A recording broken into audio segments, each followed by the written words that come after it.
Hi, it's Louisa Dahl.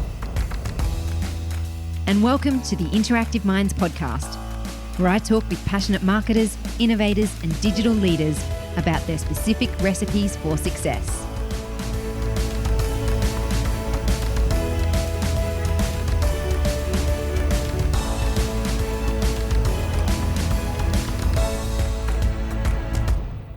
In today's show, I interview Simon Dell, and we have an interesting chat about career lessons, ROI, and marketing opportunities. Here's 3 things you're going to learn.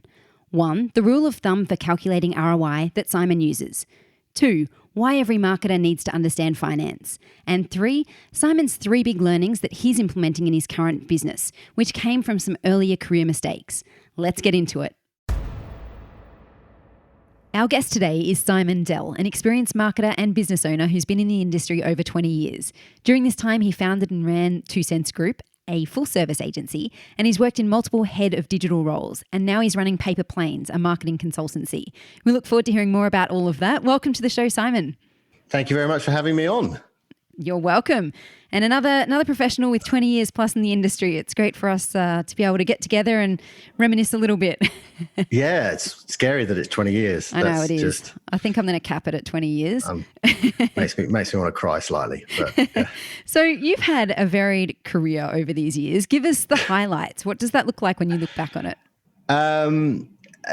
I started in sales, actually. And I have to say, whenever I've spoken to anyone on a podcast, I think people who are involved in startups in any kind of business, really, to have a grounding in sales is actually really helpful. Definitely. Because it allows you just to be able to speak so much easier to people and present your case and present your business. So I started with sales and it was in the beer industry.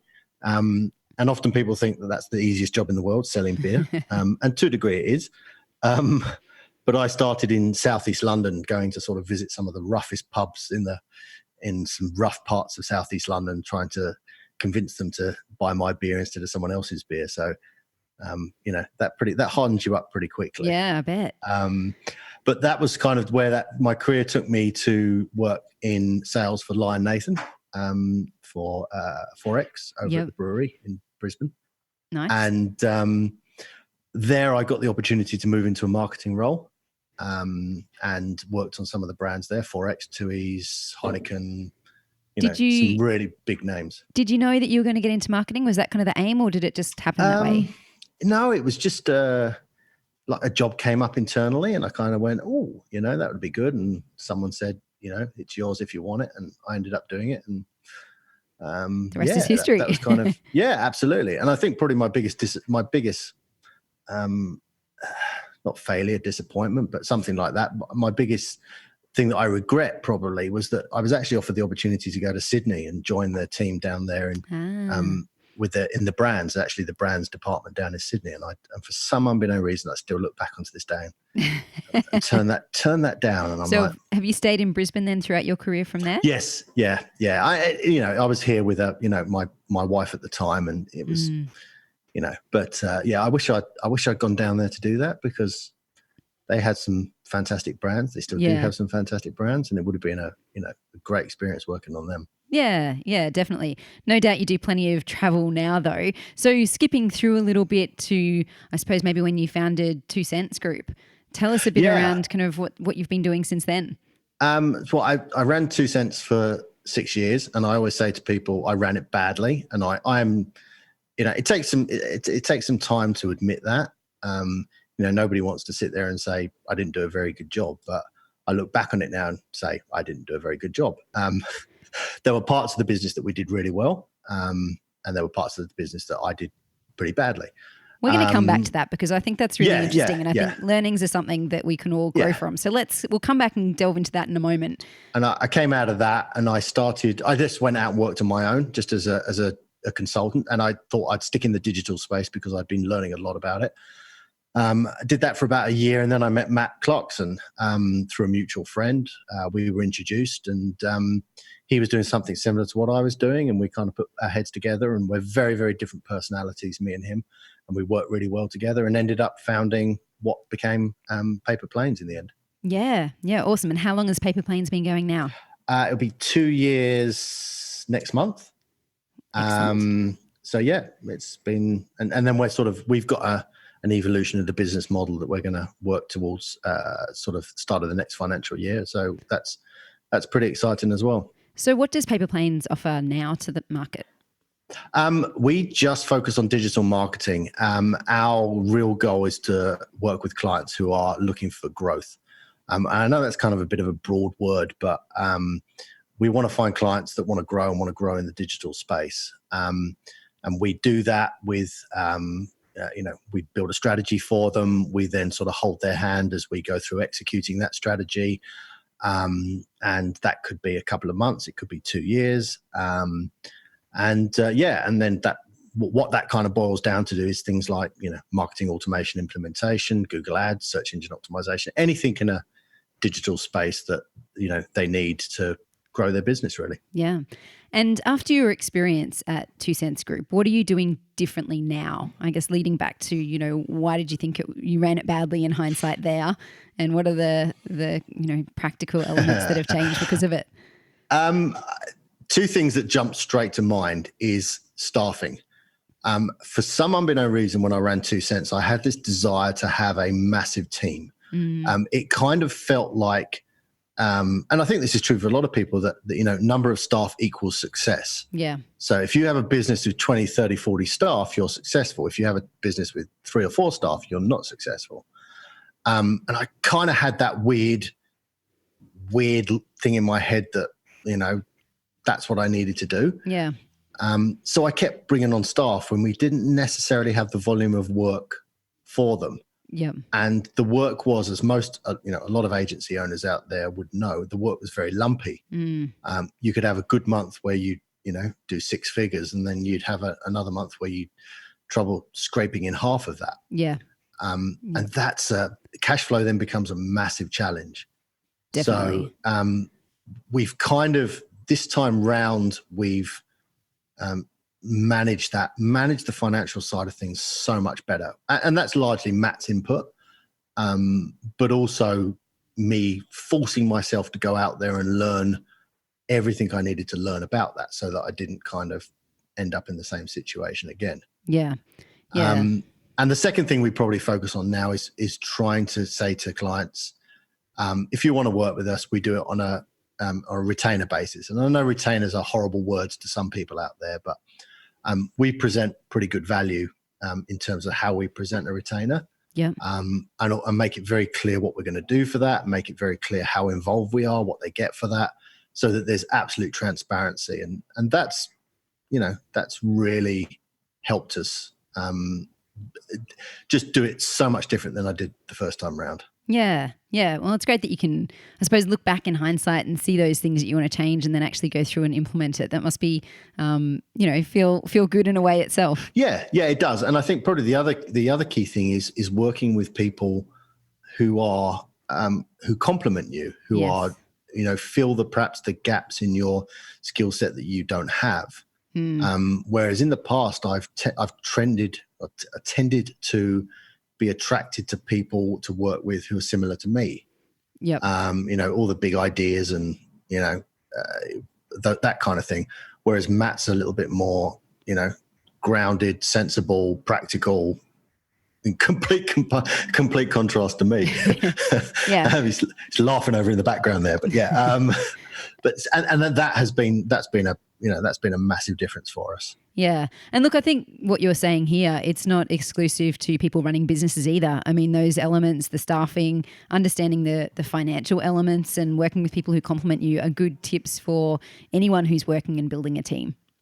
I've walked into a business. I coached a business for about 18 months, 2 years.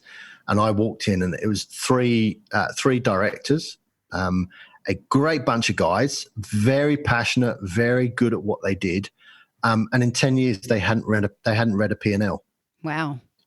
How do they exist? And I was like, how do you get to this when you don't know what the P&L is? Yeah, scary. It is, and they kind of blundered through and were still making money on, based on the, reputation and, previous successes. But yeah, it's funny how, and I see it all the time. We do a lot of coaching for the government as well, and just successful businesses who have got themselves to a certain point in their life cycle almost by luck. Yeah. Yeah. Um, Imagine how well they could do if they actually, were across all these elements. Well, I was talking about it with someone else this morning, and I said it's like an alcoholic. The only way an alcoholic can get better is to admit that they have a problem. But it's exactly the same with business owners. It's at the point you sit there and go, actually, I need some help. Yeah. That's normally when I see businesses transform from, where they were to start growing and, making more revenue and being more profitable and all those kind of things. But when they don't admit they don't need help, then they're sort of stuck in a rut. Yeah. Yeah. And increasingly I'm seeing marketers wanting to get across these financials as well and have the kind of understanding to be able to interpret them. I've had quite a few discussions around how marketers can increase their knowledge and understanding of the financial side of it, because it's not something that I suppose is often encouraged necessarily, or there's not a lot of resources available to help marketers in that area. So it is something that, we can all help with by bringing awareness to it and talking about and making part of the norm as well. I think return on investment when it comes to marketing is should be the cornerstone of where people are focusing on from an agency point of view or an internal marketing, because and to understand return on investment, you need to understand financials. You need to understand revenue. You need to understand cost of goods. You need to understand expenses. You need to understand all of those things. Definitely. So a good marketer who doesn't have a grounding in the basics of how the financials of a company works shouldn't really get that far. And from our perspective, whenever we sit down with a client, we're sitting there going, what exactly it is that you want to achieve? And if that's growth and revenue, we need to know, what's their margins, what are their expenses? And it's all well and good you creating a fantastic marketing plan, but if they're bleeding cash through their, number of staff that they have on or their cost of goods, then they're not going to get a good result. You're not going to get a good result. And at the end of it, everyone's going to go away unhappy. Yeah, definitely. And ROI is something that can be interpreted in many different ways. How do you encourage your clients and people that you work with to understand and interpret ROI? Look, we have a very, very broad, very, very broad rule of thumb that says if somebody's investing $1 into their marketing, they should be generating $10 in revenue. That's it kind of it varies from industry to industry. It varies from business size and where they are within their life cycle of their business. But what we normally say to clients is that if we can achieve that, if you give us $100 and we can turn that into $1,000, how would you feel? Yep. And most of them sit there on the opposite side of the table and their faces light up, go, absolutely brilliant. I'll get my credit card out. Let's start spending money straight away. But I think the key thing with all clients is to try and explain to them that doesn't happen on day one. No, exactly. You don't go out and start spending $1 and making $10 on day one. It may take a year to get to that point. And that might take testing and trying different channels and A/B testing things and all those kind of things that marketers do takes time to actually perfect. So do you think that should be the goal of marketers? Should marketers be kind of trying all these things with the view to then having these levers that we know of that we can switch on and off to create that demand and sales? Yeah, absolutely. Absolutely. That's what we're trying to do. We're sitting there going, we run Google AdWords for a couple of months, but it doesn't work. And, then we go, right, well, is it just the channels right? Or the advertising's not right? Or the way that we've written the ads or the landing page isn't correct? There's so many things that we can tweak and levers that we can pull in order to work out the best way of actually making money for the clients. But the interesting thing is, and this is why we like to get involved in the holistic side of the business, is that you can do all these things from as a marketer's perspective, but if the person answering the phone doesn't answer the phone properly, it's a whole, it's a waste of money. Yeah. So that's where, from a digital marketing perspective, we often kind of get dragged into this, other space where we're talking about, how people are answering the phone and what brochures they've got to give out to people. And we're not in a silo. We can't control all elements necessarily either. No. And the interesting thing from a client perspective is really understanding return on investment. And this is a good example of a case study for us. We have an e-commerce client, and we just look after their AdWords actually. And we started running their AdWords, and they were generating somewhere in the region, I think it was, of their average sale was about $110. Yep.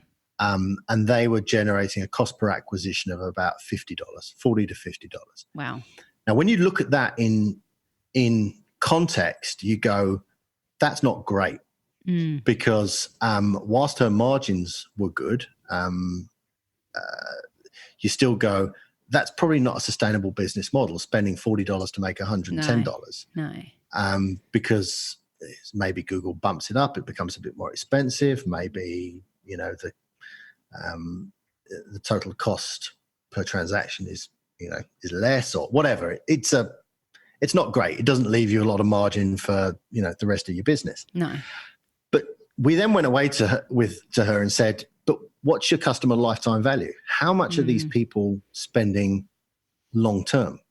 And she came back a week later, and she'd done the sums and gone about $500. Okay. So we went, right. So cost per acquisition at $40 to $50 for a lifetime value of $500. Sounds a lot better. That's a lot better. Yes. And she was really supporting them well. She was doing a lot of e-newsletters, really good social media. So she was really driving that continued sale, continued purchase from her. But, we sat there and said, well, there's some other things that we can do in terms of, improving that. So I would probably argue that 500 was just a starting point for her. Yeah. So for us, it was interesting that we could say to her, you actually don't need any more customers. We don't really need to drive, any more traffic than we're already driving to the website. What we need to do is get that $500 to $600 and that $600 then to $700. Yep. And perhaps, get the $40 down to $35. And all of a sudden you just start tweaking those numbers, pulling those levers, as you said. And all of a sudden it becomes this really good, profitable business. Yes. But if we'd gone on those first numbers, we'd have switched the AdWords campaign off. Yeah. Yeah, that's right. But and a lot of businesses just don't understand that. They don't understand customer lifetime value. They don't understand cost per acquisition. Those core basic numbers that help you understand what that return on investment eventually is. They just don't understand it. Do you think many marketers are calculating that lifetime value? I would hope so. The marketers that I would know, probably half and half would be, they would understand it. The other half, probably not. I think it was a case by case basis. Yeah. I often see we obviously deal with a lot of internal marketing people, but I often feel that they're quite siloed. Yeah. They are stuck in a marketing department that isn't necessarily privy to the rest of the financials for the company. Yes. That's right. Yeah. It definitely depends on how the company's run, doesn't it? And how much. Yeah, absolutely. Depends on what the CEO or the general manager or, but then I also see marketers who know absolutely everything that's happening in the company. And those to me are generally the best ones. Yeah. And if I was going for a marketing job as a marketing manager, marketing director, I'd be walking in and going, I want to see the P&L every month. I want to know every sale we make. I want to see where it's coming from. I want to analyze how it was made. Yeah. Because I would know that even just without any more necessarily phone calls or people walking in the front door, I could probably grow the business by, a few percent just by tweaking some of those internal things. Straight off the bat. Yeah. And what would you say to a marketer who thinks about ROI and thinks about reach or some of those other metrics that are maybe not in this, cost per acquisition way of thinking? I would say it's interesting because I was about to say the more data you've got, the better armed you are in all your decisions. But there's a great story, and I always forget which book it is in that I've read, but it's about bookies getting data about horses. Okay. And it goes something like this: that they were given they were given 40 metrics about a particular horse race, and they could have 10 of them. And they were allowed to pick which 10 they wanted, and then they had to assess who the winners were going to be in the horses. Right. And they weren't very confident. They were, I think it's something like 17% confidence in getting the right outcome. Yep. And I think the result was that they were about 19% successful. So, the confidence matched the success result. Yeah. The second time they did it, they were given 20 metrics. Right. And all of a sudden their confidence shot up because, they've got more data. Yeah. They're expecting to get a better result with the horses. But at the end of the day, their success was still around 19%. Right. And then the third go, they were given all 40 metrics. And at this point, their confidence shot way up. Yeah. They all thought they were going to pick the winners this time and all that kind of thing. But once again, the horses ran and they still got, I think it was a 19% success rate. And my numbers are dodgy here because I can't remember the story in detail. Yeah, we'll take it with a grain of salt with the numbers. But the principle was exactly the same. It's not about how much data you have. It's about you having the right data. Yes. So what that says is that those bookies could make exactly the same prediction on the winners of the race with 10 data points than they could with 40 data points. So you don't need 40 data points. So I would be going back to the marketers in internal ones and agency people and saying, what are the key 10 metrics here that we really need to keep an eye on that is going to help guide us in terms of decision making later on? Yeah. Because, you don't need a lot of data. You just need the right data. Yes, I agree totally. Now, with being in the industry for so long, what would you say is the biggest change you've seen over the last 20 years for marketers? I guess the obvious one, and again, when I do my podcast, this is one of the things that sticks out like a sore thumb, is the sudden influx of social media influence around, what was it, 2009, 2010, when it just kind of went all completely bonkers. And all of a sudden you could get this attention, massive attention for your business, literally overnight without having to do a lot but producing good content. Definitely. That's been that's been such a change. And some of the people I've spoken to who built businesses in the last 15 years literally built it on the back of that. Yeah. They had such engagement in that, 2009 through to 2012, that's what their business was born out of. And how are they going now? Some of them are now moving into that mature stage of the business where they've had to sort of readdress how they're engaging with people. I couldn't always remember. It's the Australian version of Kickstarter. Can't remember his name now. Yeah. Possible? Yes, that's it. Yes. Yeah. Possible. Yeah. And they, when I interviewed him, he said, that was the cornerstone of their growth, was that social media, early days social media. I think now it's obviously social media is still relevant, but you've got the challenge now is that social media has a cost associated with it that not only is a cost that you need to, pay to Facebook and Twitter and LinkedIn and Instagram, but also a cost associated with the production of good quality content. Yeah. You can't. I always say to people, you either do social media well or you don't do social media. There's nothing more obvious than a half-assed attempt at social media. Yeah. And in some respects, you're just better off not doing it rather than doing it badly. And I think that's probably the change. The bigger change for me has been how social media has shaped the landscape in the past 10 years. And interestingly, how it's going to shape it in the next 10 years, which I think is ever evolving, isn't it? Yeah. I mean, I did a podcast last week about TikTok. Yes, I heard that one actually. And I like the first time you go on TikTok, anyone who's downloaded the app, you just sit there in this wide-eyed amazement, going, "What the hell is going on here? Why are they doing that? Why are they doing that? Or what? Yeah, I just and people sit there and go, it's just kids lip syncing, and you go, yeah, it's not anymore. It's very much not that anymore. But the creativity that comes out of the volume of views that you can get just by creating something that's 5 seconds long. Yeah. And I met the guy the other day whose daughter had got 1 million views in the space of like 24 hours by putting her phone on the train at Sushi Train. Yes. And letting it go around the sushi train once. Yeah. And that's all only the works video the first was. time, I assume, that kind of trending.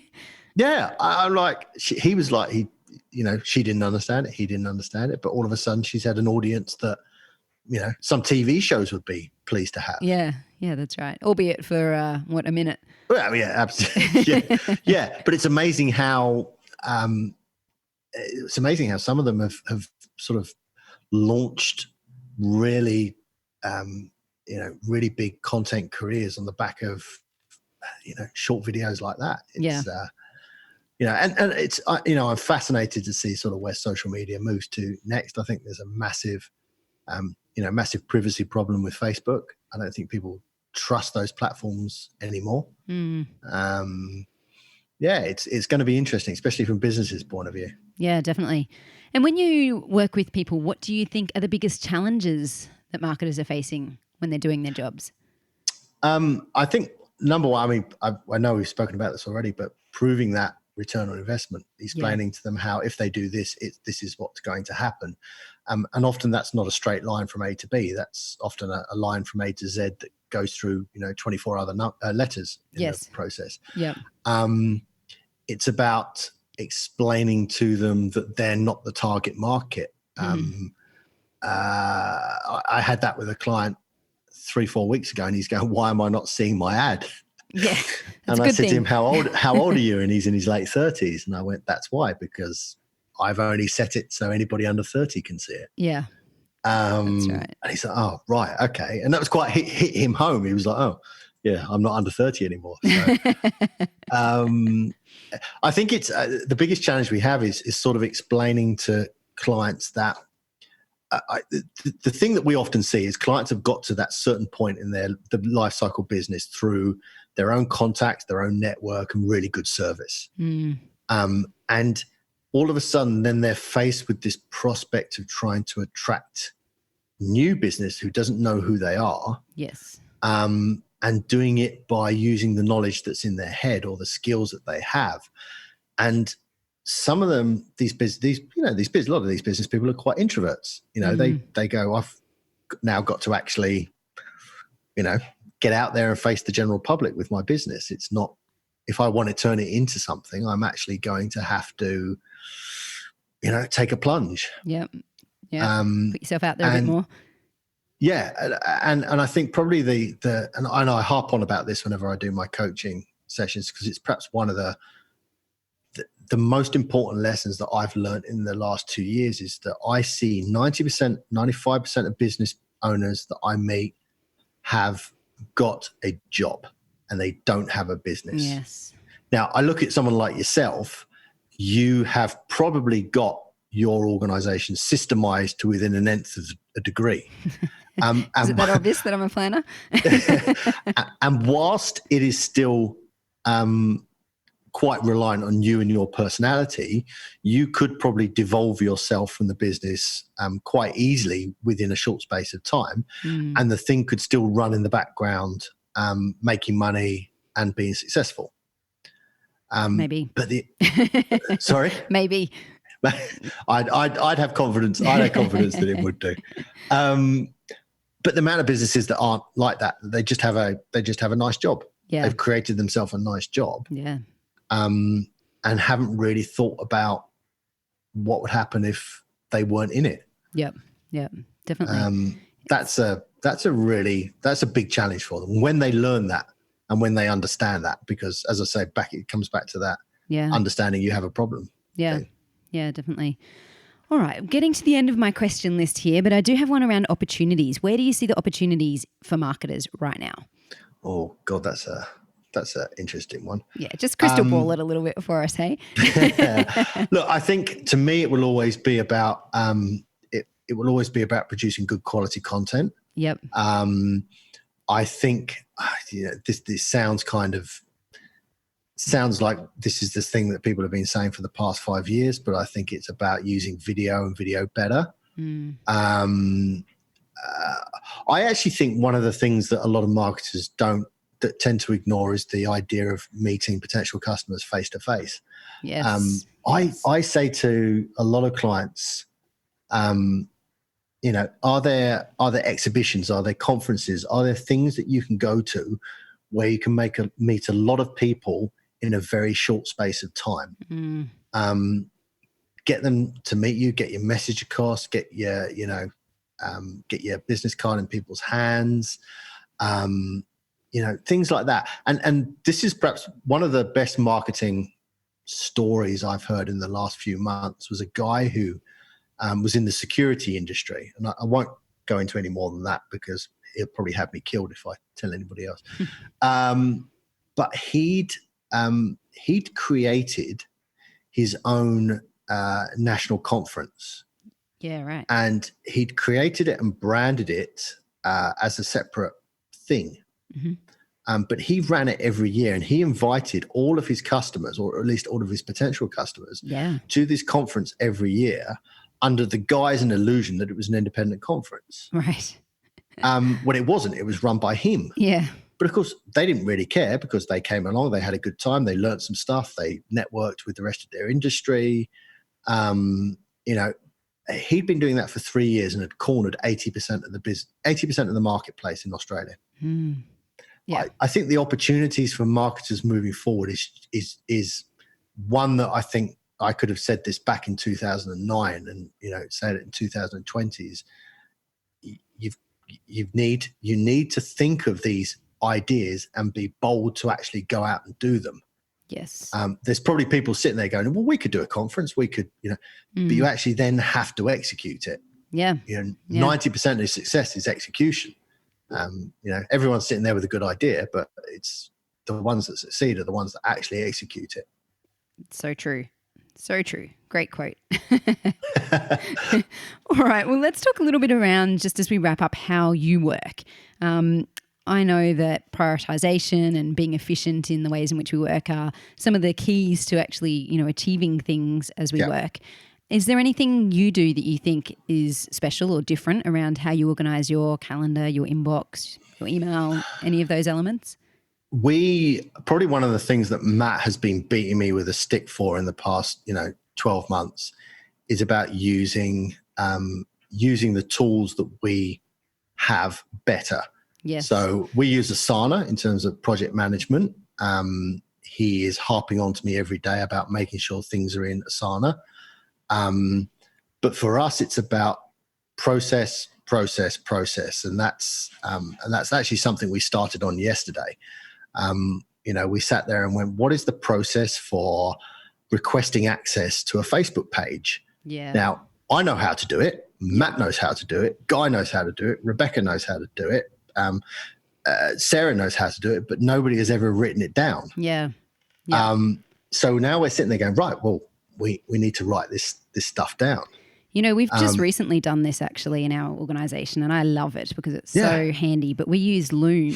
Have you used Loom before? No. So Loom is a video recorder, and you can actually talk and video at the same time and see a photo and your screen. And so we've just gone through and gone, okay, so if you want to do this, these are the steps that you do, and they do it on screen while they're talking through it. Yeah. And it's been really a game changer to have all these resources on tap and go, oh, that's right, I need to do this thing again. Haven't done it in 2 months. How do I do it again? To be able to have those elements already prepared and at your fingertips is amazing. I read the book, The E-Myth Revisited. Ah, yes. I've been meaning to get onto that one. I'm going to forget the guy's name. I never ever remember the author's names. It's one of them. Michael Gerber. Ah, yes. 25 years old, that book. But, one of the quotes I took out of that, we said, you need to build your business like you're building it for 5,000 other people, and you're going to give it to them and then they're going to replicate it. Yeah. So using things like Loom is absolutely perfect, because if anyone could watch that, they go, oh, now I know how to do it. Exactly. Yeah. But, in terms of how we work, we didn't have that infrastructure. We're putting that in place, but we try and use a lot of tools to support us so that we're spending less time, putting reports together. We used to have clients go, can I get a weekly report or a monthly report? And you just spend ages doing that. Yeah. We've actually stopped doing proposals. We stopped doing proposals about 15 months ago. And that's been one of the most relaxing, enjoyable things we've ever done. So what do you do instead? Well, when we normally sort of have that first sit down with a client and have a discovery meeting with them, we say, look, our first step will be to do a strategy session with you. Yeah. And I know a lot of consultants and a lot of agencies might be exactly the same. But we're not going to do a proposal with you because we could be writing anything in this proposal and it could have absolutely no bearing on what you need to do as a business. Yeah. I think back in some of the proposals I've written in the past and go, what a waste of time. That had nothing to do with what these people actually needed. Yeah, because you don't know it at that point. No. You're sitting there going, well, I think you need to implement, some sort of marketing automation tool. But yeah, unless you've actually sat down with them and planned all this stuff out, you're plucking ideas out of your backside. And then you're calling that a proposal. Yeah, which is utterly pointless. Yeah. So our job is to go in and sort of say, look, we want to work with you.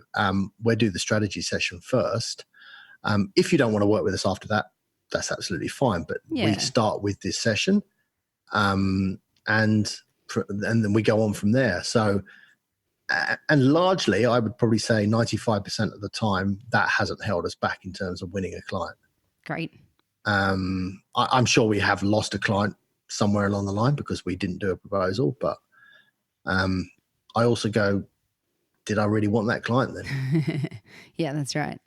Yeah. So I think generally when we've lost a proposal or we've lost a potential client or we've lost an existing client, we've looked back and gone, yeah, that's not a loss. Yes. Yeah. I don't think I know it sounds incredibly arrogant, but I don't think we've lost anybody. Maybe one, maybe two in the last 2 years that we've lost that we actually were annoyed about. Anyway, yes. Yeah. I think so. In terms of how we operate, look, we're trying to be much more process focused. Yeah. We're trying to use the tools that we have available to eliminate a lot of our work. But do I still have a to-do list that's largely my email inbox? Absolutely. And do I still use e-newsletter? Do I still use Excel spreadsheets or Google Docs to plan stuff out? Absolutely. Yeah. And does that still annoy Matt intensely? Absolutely.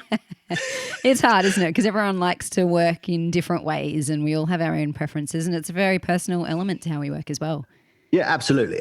But again, I know, at least I know now that if we're going to transform this business into something that's scalable, Australia-wide and hopefully, globally, I need to stop those behaviors because those behaviors are holding us back from the success. That growth. Yeah. But at least I know that now. If you asked the Simon 5 years ago, he'd argue the toss. Go, well, I'm not doing that. I'm just going to do it my way, and everyone else can just like it or lump it. Yeah, right. So I think that's from myself, from an evolution of my own personal growth. Yeah. Is that I'm actually listening to people for once in my life. Nice. Now tell me, what does Paper Planes? What's the meaning in that in your name? That was actually the last in many long arguments over Slack with Matt about what we were going to call the business. We were, when I started off, when it was just me, it was simondell.com. Yes. And then Matt came and joined me, and we ran as about for a year under simondell.com. Yep. And then Matt got sick of everybody asking him if his name was Simon. Where's Simon? And we went, all right, we'll rebrand it. Yep. And on reflection, when we look back on it now, we've actually got a really terrible domain. It's flypaperplanes.co, and we both hate it. And we're like,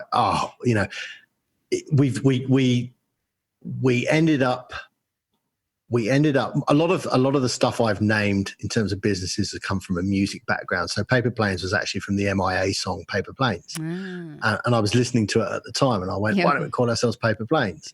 And then we have a nice little brand story that goes with it, which I still love to this day. Which was the point with the Paper Planes brand was that anybody can make a paper plane. If you give anybody a piece of A4 paper, everybody has an idea about how to fold that into a paper plane. Yes. Right. Guaranteed. Anybody in the world, no matter how old, young, whatever they are, they know or at least they think they know how to make a paper plane. Yeah. But 9 out of 10 people who you actually give that paper plane to and they fold it and then they throw it, it just crashes to the ground really, really quickly. So true. And that for us was an analogy for business. Yeah. Everybody thinks they can run a business. Everybody thinks they can create a business. Everyone's got that idea. You know how easy it is to go and get an ABN number out there. And everybody listening to this could be in business tomorrow. But business is like a paper plane, is that everybody thinks they know what to do. They can all do the folds along the creases and they can all throw it into the air. But, a lot of businesses come crashing down. I like it. So our job with Paper Planes was to help people fold the paper plane properly and throw it properly and keep it up in the air as long as we possibly can. So great. That was the brand story behind it. We are evolving into we are actually going to rebrand again. Okay. In June, July. Yep. We have believe it or not, we have a 5letter.com. Wow. I know. I didn't think those, we thought they're as rare as rocking horse shit. Yeah. But, nice. Matt actually found one. It was an idea. He had one 6 months ago and he was looking on the domain registry thing and we found it and we just went, that's it. Brilliant. Well, we'll look forward to seeing that and watch this space. I am so looking forward to having a .com. Yes. And I'm so looking forward to it being just 5 letters. Simple. As well. Great. Well, thank you so much for joining us on the show today, Simon. It's been awesome to have a chat and I think you've shared so much knowledge around a bunch of different topics there. So we really appreciate your time. Thank you very much for having me on. Really appreciate it. Thank you. Thanks for listening. If you liked this episode, please remember to subscribe. My recommended action from today's show is to go and look at your lifetime customer value or calculate it if you haven't already, and then check that you're using that information in the right way. Please join me in the Interactive Minds Facebook group where hundreds of marketers have discussions, answer questions, and I share the latest news I'm seeing in the industry. You can access today's show notes at interactiveminds.com/podcast. See you next week.